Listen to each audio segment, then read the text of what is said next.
Hey guys, and welcome back to another episode of Food School Smarter, Stronger, Leaner podcast on a mission to inspire a world where food makes us better.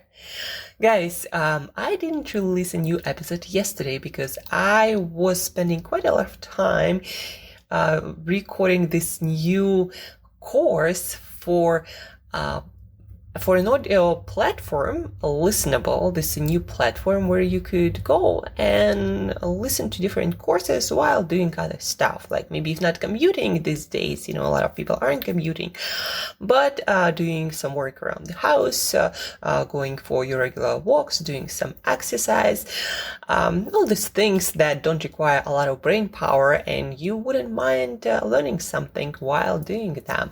So that's going to be available on this new platform, Listenable, soon. But for you, my dear listeners, you can get early access to it.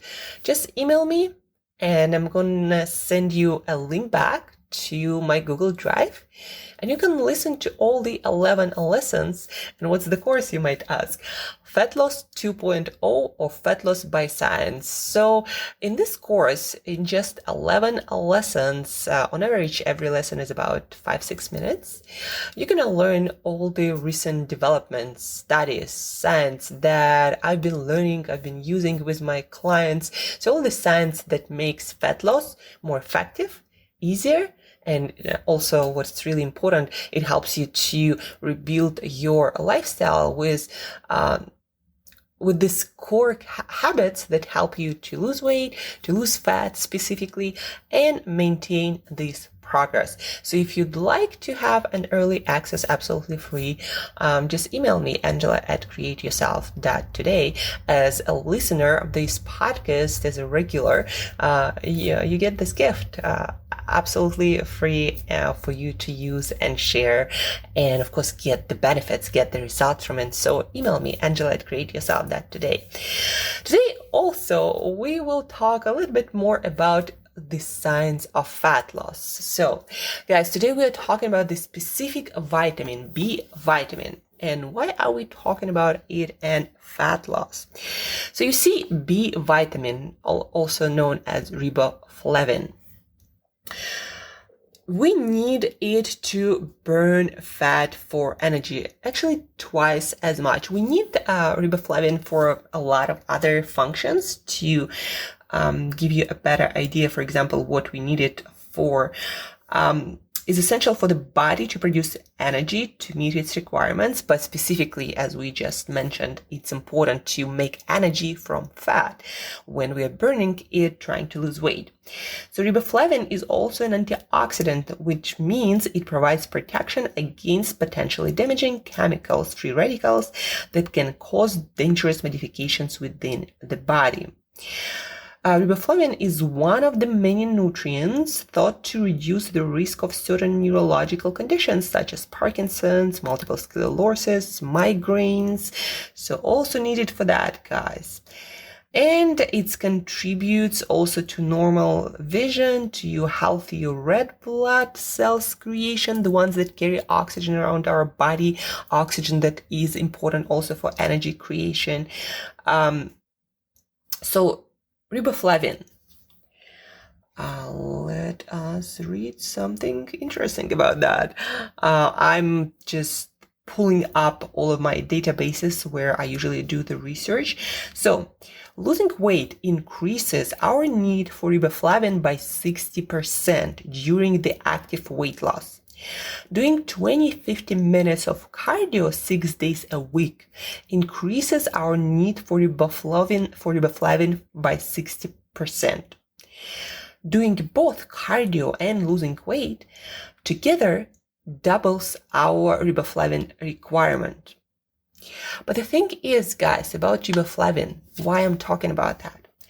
Because a lot of foods, actually most of the foods that contain riboflavin that is so crucial for fat loss, they are in those foods that a lot of people, a lot of dieters, people trying to lose weight aren't eating, because those foods, they contain quite a lot of calories. You wouldn't really say that these are foods good for dieting and eating less calories. So for example, what foods have riboflavin? Liver. Not a lot of people really fans of liver or any kind of liver, but let's say 50 grams of beef liver is 100% of riboflavin. But remember, we need almost like double that amount if we are losing weight and if we are doing cardio. Probably if we are doing weight training too.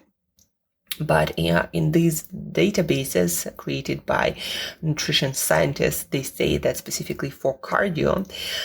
Anyhow, so liver, are you eating liver every day? Other foods like mackerel fillet, one fatty fish, and one fillet that is 110 grams. It's about 40% of our daily need for riboflavin, but a lot of people don't eat mackerel because with just 100 grams, it's 170 calories. That is not that much, but a lot of people still dieting, trying to avoid all the fat, trying to burn fat, and then they avoid these foods that have the essential nutrient that is needed to burn fat. And that's how a lot of people end up being skinny fat, because people eliminate all these foods that have these nutrients that are essential for fat burning, and then so the body doesn't have what it needs to burn fat, and it starts burning muscles or whatever it can to get that energy. So next food, beef. About 200 grams of beef average cut is about 40% of our vitamin B2. But again, a lot of dieters, especially vegan, plant-based, don't eat a lot of beef at all. And like an average, piece of meat is only about 40%. And we need not just 100%, but 200% if we are trying to lose weight.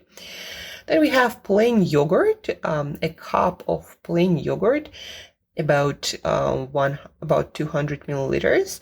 We're gonna get about 40% of our riboflavin. So 3 cups of yogurt, and you're gonna get 100% of your riboflavin. But remember, we need to get about 200% if we are actively losing fat. Same goes for kefir and most other full-fat dairy products. And guys, as you can imagine, vegan foods do not have a lot of riboflavin, except for a couple of them. Almonds, for example, 30 grams, 1 ounce, is about 30% of our daily need of riboflavin. But a lot of people trying to avoid fats and nuts, trying to diet. And in order for us to get all the riboflavin we need from almonds, we would need to eat, even to cover just 100%, it's about 100 grams, right? And so if we need 200% to effectively lose fat, we would need like 200 grams. Nobody's eating that on a diet, right? What else do we have? Oh, we have this another amazing food that I'm actually eating daily for potassium. Chestnut mushrooms or button mushrooms. They're quite similar when it comes to nutritional profile. So chestnut mushrooms, 120 grams of chestnut mushrooms, that is about 25 calories, really low calorie, like diet friendly food on all aspects, plus so rich in potassium, richer than a lot of other foods. So we get 46 to 50%, 120 grams. I use chestnut mushrooms for cooking with whatever it is I cook, because they also add this umami flavor. So besides being great source of potassium, besides having prebiotic fibers that feed our good gut bacteria, they are also quite high in riboflavin, especially if you consider the amount per calorie, like 25 calories, and you get like 40% of your daily riboflavin. So chestnut mushrooms, guys, if you're counting calories, probably like one of your best friends. And then all the other foods that contains riboflavin, also eggs contain riboflavin. One egg is 20%. So for example, when I'm having my egg day and I'm consuming 6 eggs, it's already 120%. So riboflavin, it is in liver, in mackerel, in beef, in yogurt, full fat yogurt, plain and kefir, also almonds and chestnut mushrooms. So unless you are eating a lot of chestnut mushrooms on your diet, you're probably deficient in riboflavin. Now you can supplement, but then it's always surprising for me to find out that a lot of people going on a diet do not even supplement. People just cut their food and expect their body to, on this starvation diet, to feel good while not getting nowhere near enough nutrients. And people dieting, not supplementing, aren't getting nowhere near close enough to the requirements of those fat burning nutrients like riboflavin or B2, that again is also in poultry, by the way, guys. So in general, poultry meat per 200 grams, you're probably going to get about 30%. Fish seem to have a little bit more, just 110 grams, 30-40%. And then kefir yogurt, 1 cup, about 200 milliliters, about 30%. Then you get your chestnut mushrooms, 120 grams and just 25 calories. You're gonna get like 40%. An ounce of almonds, 30 grams, will have about 30%. So all this food have riboflavin. But as I mentioned, a lot of people aren't eating really mushrooms on a daily basis. They don't go out of their way to do so, or almonds or mackerel or liver or full fat, all natural kefir and yogurt. And as a vegan, you can potentially get enough, but you need to focus specifically on these foods. And you need to also specifically focus on so many other foods when you go vegan and vegetarian. So if you aren't supplementing, if you are also vegan, vegetarian, like it's almost impossible. No, it actually is impossible for you to get all the nutrients without supplements.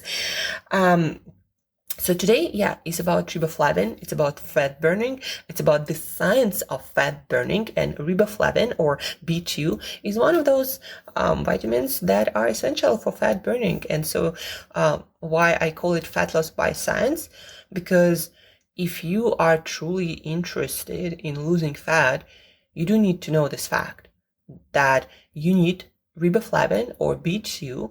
You need twice the amount at least for you to effectively burn fat. And if you're on a diet, you're probably not eating enough. So you need to look into this riboflavin rich foods, and include also a lot of mushrooms, maybe some almonds, plain yogurt, kefir, and all these other great foods like mackerel or liver. But also look into supplementation, because B2 doesn't have any toxicity. You take it and you're gonna be better at burning fat. Maybe supplements aren't ideal, but they still work, even though not as well as whole foods do. And that's it, guys. So to recap this episode, B2, riboflavin, among a lot of other nutrients, we need to have sometimes in bigger amounts, like it's true for B2, to burn fat effectively. So look into your status. If you aren't eating all this food that I just mentioned, then please do supplement. And also, if you want to learn more things like this to make sure that you are, in fact, getting everything you need to burn fat effectively without compromising your own progress, reach out to me, Angela at createyourself.today. I'm going to personally send you the link to my new course, Fat Loss 2.0, or Fat Loss by Science. I would also probably subtitle it How to Suffer Less While Losing Fat. So please reach out. Don't forget to share this episode with one other person who is trying to lose fat and struggling with that. They might be eating a very poor diet, not supplementing, and just pure struggle, hungry struggle. So share this episode with that person who might really need it and might be really thankful for this episode and the course that they also might get if you give them my email address and they reach out to me. That being said, thank you guys for tuning in, for listening. Stay tuned the rest of the week for a couple of amazing episodes. We're gonna also have a guest on Friday. I think that's gonna become a tradition to have some awesome guests for you to listen to on Friday and Saturday and Sunday, longer episodes, because you also usually have more time. So stay tuned for that. Get some B2 in foods or supplement. Send me an email if you'd like to get early access to Fat Loss 2.0 course. And as usual, guys, till next time, eat better daily.